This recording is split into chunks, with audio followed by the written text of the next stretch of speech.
તો વધુ એક ભાજપ નેતાએ રસ્તા વચ્ચે જન્મદિવસની ઉજવણી કરી। નવસારી ભાજપના શહેર યુવા મોરચા પ્રમુખે બર્થડે ઉજવ્યો। જાહેર માર્ગ પર ફિલ્મી સ્ટાઇલમાં સોનુ પાટીલે કેક કાપી હતી, આતશબાજી કરી અને કાયદો અને વ્યવસ્થાની એસી કે તેસી કરી હતી। ઉજવણીનો વિડીયો સોશિયલ મીડિયામાં વાયરલ થઈ રહ્યો છે।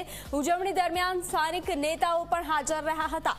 મહત્વનું છે કે સુરતના વોર્ડ નંબર 24ના ભાજપ નેતા પ્રકાશ ખેરનાર બાદ વધુ એક ભાજપ નેતાએ કાયદાનો ઉલાળ્યો કર્યો હતો।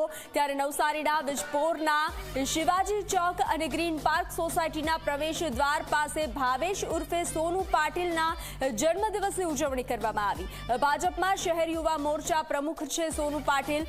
જાહેરમાં થઈ રહેલી ઉજવણીમાં આતિશબાજી કરી અને કાયદાની એસી કે તેસી કરવામાં આવી। જાહેરમાં થયેલી ઉજવણીનો વિડીયો સોશિયલ મીડિયામાં વાયરલ થઈ રહ્યો છે। સાથે શું પોલીસ ભાજપ નેતાઓ સામે કાર્યવાહી કરશે? શું નેતાજીને કાયદામાંથી છૂટછાટ મળી છે? શું કાયદો નેતાજી માટે નથી? આવા અનેક પ્રશ્નો ઉદ્ભવી રહ્યા